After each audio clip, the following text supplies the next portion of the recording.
উড়িষ্যার পুরীতে অবস্থিত দ্বাদশ শতাব্দীর জগন্নাথ মন্দির হিন্দু ধর্মের অন্যতম পবিত্র ধাম। এটি ভগবান বিষ্ণুর অবতার জগন্নাথ, বলভদ্র এবং সুভদ্রার প্রধান মন্দির, যা তার বার্ষিক রথযাত্রার জন্য বিশ্ববিখ্যাত। মন্দিরটির রত্নভাণ্ডার এবং স্থাপত্য অলৌকিক রহস্যে ঘেরা। কিন্তু এই মন্দিরের অবস্থান কোথায়? এর নির্মাণ কি করে হয়? এই মন্দিরে উল্টো দিকে ধ্বজা ওড়ে কেন? কি কারণে মন্দিরের ছায়া দেখা যায় না? এই মন্দিরের মূর্তি বদল করা হয় কোন পদ্ধতিতে? কেন মন্দিরের ভেতরে ঢেউয়ের গর্জন শোনা যায় না? কি পদ্ধতিতে এই মন্দিরে মহাপ্রসাদ তৈরি হয়?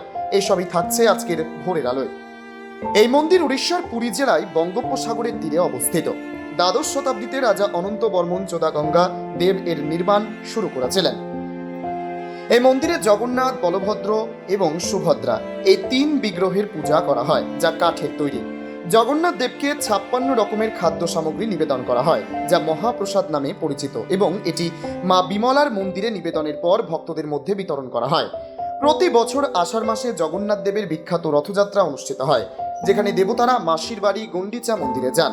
দীর্ঘ 39 বছর পর মন্দিরের রত্নভাণ্ডারের দরজা খোলার প্রক্রিয়া শুরু হয়েছে। দীঘায় নির্মিত নতুন জগন্নাথ মন্দিরটি পুরীর মন্দিরের আদলে তৈরি, এবং সেখানেও ভোগের ব্যবস্থা করা হয়েছে। বিশ্বাস, ভগবান শ্রীকৃষ্ণ জগন্নাথ অবতারে পুরীর এই মন্দিরে অধিষ্ঠান করেন। তার সঙ্গে শ্রীকৃষ্ণের বড় ভাই বলভদ্র এবং ছোট বোন সুভদ্রাও একই আসনে অধিষ্ঠান করেন। পুরীর জগন্নাথ মন্দিরে কোনো কিছু প্রার্থনা করলে সেটা পূরণ হবেই বলে ভক্তদের বিশ্বাস।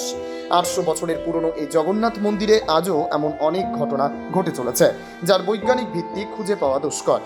রথযাত্রার সময় তো পুণ্যার্থীদের ভিড় উপচে পড়ে।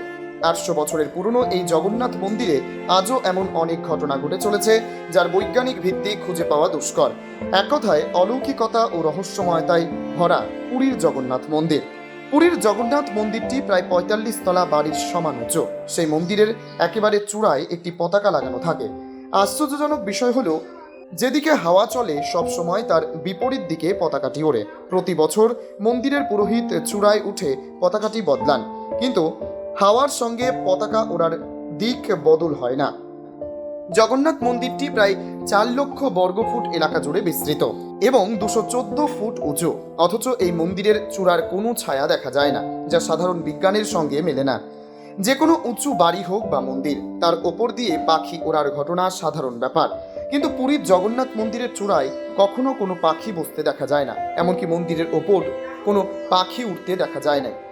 জগন্নাথ মন্দিরের চূড়ায় একটি চক্র লাগানো রয়েছে। আশ্চর্যজনক বিষয় হলো যে কেউ যে কোনো প্রান্ত থেকে এই চক্রের দিকে তাকান, মনে হবে চক্রটি তার দিকেই ঘোরানো। আরও আশ্চর্যজনক বিষয় হলো, চক্রটির ওজন প্রায় 1 টন।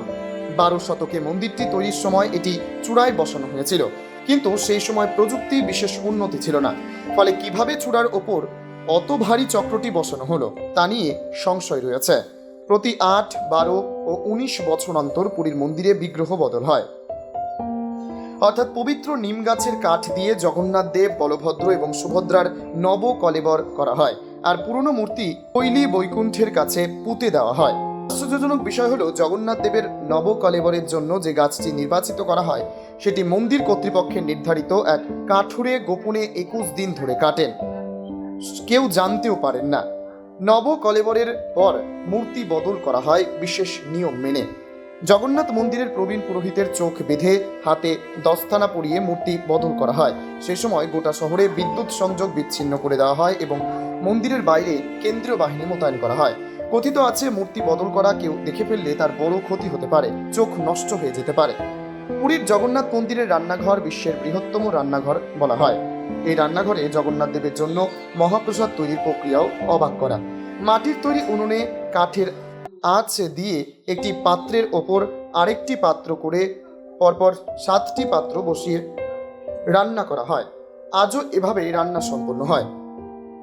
সবচেয়ে আশ্চর্যের বিষয় হলো, প্রথমে ওপরের পাত্রের রান্না সেদ্ধ হয়, তারপর এক এক করে নিচের পাত্রগুলি রান্না হয়। উনুনের ওপর যে পাত্রটি বসানো, সেটির রান্না সব শেষে সম্পন্ন হয়। মন্দিরে যতই ভক্ত আসুক, কখনো প্রসাদ কম পড়ে না। প্রতিদিন জগন্নাথ দেব, বলদেব ও সুভদ্রাকে 5 দফায় ভোগ দেওয়া হয়। এছাড়া রোজ 56 ভোগ দেওয়া হয়, যার মধ্যে ভাত, ডাল, সবজি থেকে মিষ্টি, বাদাম সহ নানান ধরনের খাবার থাকে। মন্দির চত্বরে আলাদা বাজারে এই ভোগ কিনতে পারেন ভক্তরা। পুরীর সমুদ্রের গর্জন কে না জানে। অনেক দূর পর্যন্ত সমুদ্রের গর্জন শোনা যায়, কিন্তু জগন্নাথ মন্দিরের ভেতর প্রবেশ করলে সমুদ্রের গর্জন ঢেউয়ের কোনো শব্দ শোনা যায় না। কথিত আছে দেবী সুভদ্রা চেয়েছিলেন মন্দিরের ভেতর নীরবতা বজায় থাকবে, তাই মন্দিরের ভেতর সমুদ্রের শব্দ শোনা যায় না। সাধারণত উপকূলবর্তী এলাকায় দিনের বেলা সমুদ্র থেকে স্থলভাগের দিকে এবং রাতে স্থলভাগ থেকে সমুদ্রের দিকে হাওয়া চলে, কিন্তু পুরীর জগন্নাথ মন্দিরের কাছে দিনে ও রাতে উল্টো দিকে হাওয়া চলে, যার কারণ খুঁজে পাওয়া যায় না। পুরীর জগন্নাথ মন্দির শুধু একটি মন্দির নয়, এটি ভারতীয় সংস্কৃতি ও ঐতিহ্যের এক মহান কেন্দ্র, যা প্রতি বছর লক্ষ লক্ষ ভক্তকে আকর্ষণ করে। রোজ ভোর 5:30টায় এমন নিত্য নতুন ভিডিও পেতে ও তথ্য জানতে আমাদের টাইমস 14 বাংলার ফেসবুক পেজকে লাইক ও ফলো করে রাখুন। সেই সঙ্গে আমাদের ইউটিউব চ্যানেলকে সাবস্ক্রাইব করতে ভুলবেন না।